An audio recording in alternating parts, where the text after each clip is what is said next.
بسم اللہ الرحمن الرحیم۔ السلام علیکم ورحمۃ اللہ وبرکاتہ۔ امید ہے تمام سامعین ناظرین بخیر و عافیت ہوں گے۔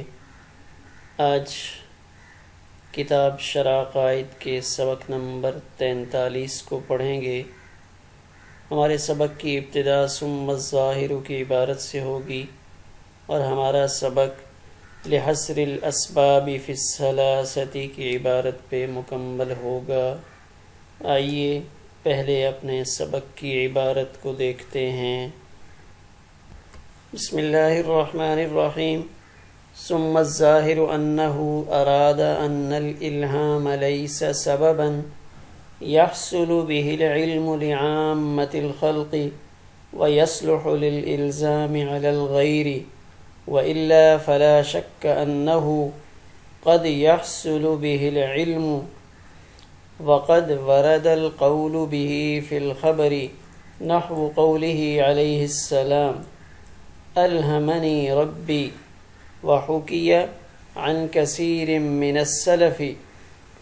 وأما خبر الواحد العدل وتقليد المجتهد فقد يفيدان الظن والاعتقاد الجازم الذي يقبل الزوال، فكأنه أراد بالعلم ما لا يشملهما وإلا فلا وجه لحصر الأسباب في الثلاثة.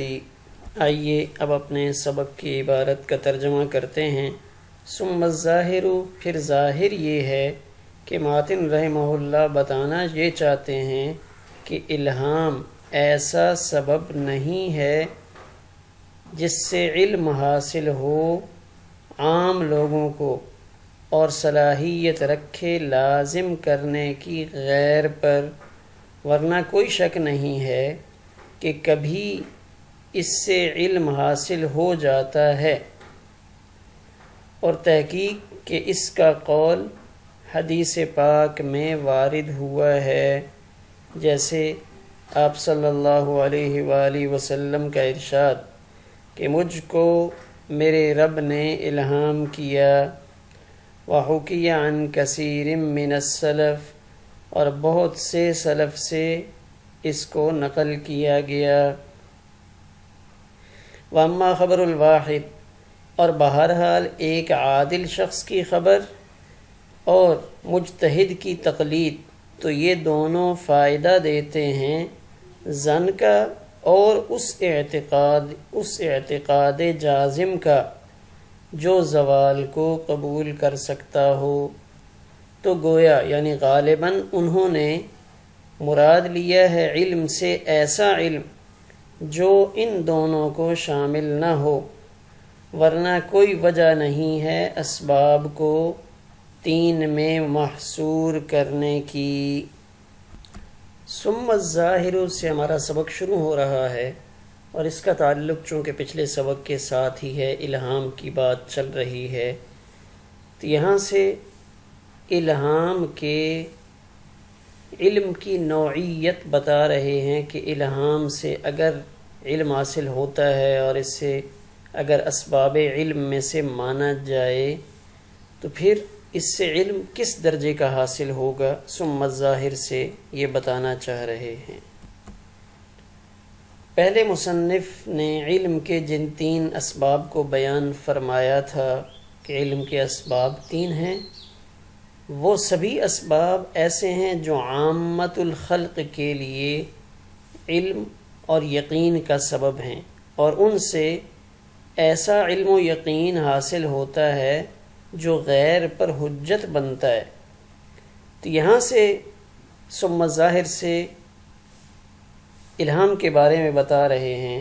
یہاں مصنف کا مقصد یہ بتانا ہے کہ اسی مذکورہ طریقے پر سبب علم ہونے کی نفی، یعنی جس درجے کے وہ پہلے تینوں علوم کے اسباب تھے، الہام اس درجے کا نہیں ہے، یعنی الہام ایسا سبب نہیں۔ اولاً تو اس سے عامت الخلق کو علم حاصل ہوتا ہی نہیں، اور دوسرا کہ اگر ہو بھی صحیح تو وہ غیر پر حجت بننے کی صلاحیت نہیں رکھتا. یعنی الہام سے اولاً تو عامت الخلق ان کو علم حاصل ہوتا ہی نہیں، اور جن کو حاصل ہوتا ہے تو وہ اس درجے کا نہیں ہوتا جو دوسرے پر حجت بن سکے. یہاں اسی بات کو واضح کیا ہے. وَإِلَّا فَلَا شَكَّ سے نفی کی ہے اس بات کی کہ کوئی یہ نہ سمجھے کہ ہم الہام کے مطلقاً سبب علم ہونے کا انکار کر رہے ہیں. ایسا نہیں، یعنی یہ ایسا نہیں ہے کہ الہام کسی کے لیے بھی علم کا سبب نہیں بن سکتا، چونکہ یہ بات تو شک و شبہ سے بالاتر ہے کہ الہام سے صاحب الہام کو علم حاصل ہوتا ہے. الہام سے صاحب الہام کو علم حاصل ہوتا ہے، جیسا کہ حدیث پاک میں وارد ہے. آپ صلی اللہ علیہ وآلہ وسلم کا فرمان، الہمنی ربی، الہمنی ربی کہ میرے رب نے مجھے الہام کیا. اسی طرح وحکی عن کثیر من السلف کہ سلف صالحین میں سے بہت سارے حضرات سے الہام کو نقل کیا گیا ہے، جیسے حضرت شیخ عبد القادر جیلانی، حضرت جنید بغدادی، بایزید بستامی، ایسے سرخیل اولیاء اللہ. تو ایسے لوگوں کے بارے میں اس قسم کے واقعات منقول ہیں. یعنی الہام کے مطلقاً سبب علم ہونے کی نفی نہیں کی. ہاں ان حضرات کے لیے بھی جو علم حاصل ہو رہا ہے وہ جو علم کے پہلے 3 درجے کے اسباب ہیں ان جیسا نہیں ہے. اسی طرح یہ سوال بھی اٹھایا گیا کہ خبر واحد اور تقلید مجتہد کو بھی علم کے اسباب میں شامل نہیں کیا گیا، حالانکہ وہ خبر واحد جس کے تمام راوی عادل ہوں اور مجتہد کی تقلید، یہ دونوں بھی مفید للعلم ہیں. تو گویا کہ علم کے اسباب تو 5 بن رہے تھے، 3 میں منحصر کیسے کر دیا؟ فقط یفیدان الظن سے اس کا جواب دے رہے ہیں کہ خبر واحد اور تقلید مجتہد کو ہم نے اسباب علم میں شمار کیوں نہیں کیا؟ اس لیے کہ علم سے مراد وہ علم ہے جو تصدیق یقینی ہو اور زوال کو قبول نہ کرے، جبکہ خبر واحد مفید ظن ہوا کرتی ہے اور اعتقاد جازم یعنی مجتہد کی تقلید زوال کو قبول کرتی ہے. نیز دونوں یعنی ظن اور اعتقاد جازم یہ تصدیقات غیر یقینیہ میں شامل ہیں، لہذا اسباب علم کو 3 میں منحصر کرنا درست نہیں ہے. کیوں؟ تقلید مجتہد سے تو وہ اعتقاد حاصل ہوتا ہے جو تشکیک مشکک سے زائل ہو جاتا ہے، کیونکہ مقلد کے لیے بھی یہ بات ظاہر ہو جاتی ہے کہ مجتہد آخر زیادہ عالم ہے، تو اس دوسرے مجتہد کی تقلید کرتے ہیں، اور کبھی خود بخود درجہ اجتہاد کو پہنچ جاتا ہے تو پھر پہلے عقیدہ کے خلاف اس کو دلیل مل جاتی ہے، تو اس کا جو پہلے اعتقاد تھا وہ اعتقاد زائل ہو جاتا ہے. لہٰذا یہ دونوں یعنی خبر واحد اور تقلید مجتہد اس درجے کو نہیں پہنچتے جس درجے کو پہلے 3 اسباب پہنچتے ہیں. خبر الواحد العدل، تو خبر واحد سے مراد تو وہ خبر ہے جس کے راویوں کی تعداد حد تواتر کو نہ پہنچتی ہو. یہاں عدل کا لفظ آیا یعنی عادل، اور عادل سے مراد وہ عاقل و بالغ مسلمان ہے جو فرائض و واجبات اور سنن مؤکدہ کی ادائیگی کے ساتھ ساتھ کبائر سے اور صغائر پر اصرار کرنے سے اجتناب کرتا ہو، اور کوئی بھی ایسا کام نہ کرتا ہو جس سے اس کی ثقاہت مجروح ہو جائے. مثلا گزرگاہ سڑک کے ساتھ بیٹھ کر پیشاب کرنا، بازار میں چلتے پھرتے کھانا، تو یہ چیزیں مروت کے خلاف ہیں. مجتہد اس عالم کو کہیں گے جو شریعت کے ادلہ اربع یعنی قرآن و سنت، اجماع اور قیاس سے احکامات مستنبط کرنے پر قادر ہو، اور اجتہاد کے لیے اصول فقہ میں ذکر کردہ وجوہ استدلال اور اجماعی مسائل اور آیات احکام کا علم ہونا اس کے لیے شرط ہے، مگر آیات احکام کا حفظ ہونا شرط نہیں، بلکہ ضرورت کے وقت جلدی سے ان کے استحضار پر قادر ہونا یہ مجتہد کہلانے کے لیے کافی ہے۔ جو لوگ الہام کے حجت نہ ہونے کے قائل ہیں وہ بھی دلائل پیش کرتے ہیں۔ ان کی پہلی دلیل قرآن مجید میں اللہ تعالیٰ کا فرمان قُلْ هَاتُوا بُرْهَانَكُمْ إِن كُنتُمْ صَادِقِينَ کہ اللہ تعالیٰ منکرین کو چیلنج کرتے ہیں کہ اگر تم سچے ہو تو کوئی دلیل پیش کرو۔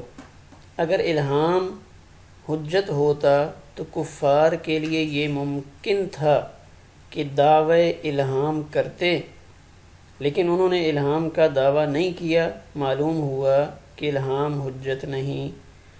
دوسری دلیل یہ پیش کرتے ہیں کہ قلب میں جو بات واقع ہو جاتی ہے تو وہ کبھی اللہ تعالیٰ کی طرف سے ہوتی ہے جیسے وحی ہے، اور کبھی شیطان کی طرف سے، کیونکہ قرآن پاک میں اللہ تعالیٰ کا فرمان ہے وَإِنَّ الشَّيَاطِينَ لَيُوحُونَ إِلَىٰ أَوْلِيَائِهِمْ، یا نفس کا وسوسہ ہوگا۔ اللہ تعالیٰ فرماتے ہیں وَنَعْلَمُ مَا تُوَسْوِسُ بِهِ نَفْسُ، حالانکہ ان تمام کے اندر تمیز ممکن نہیں۔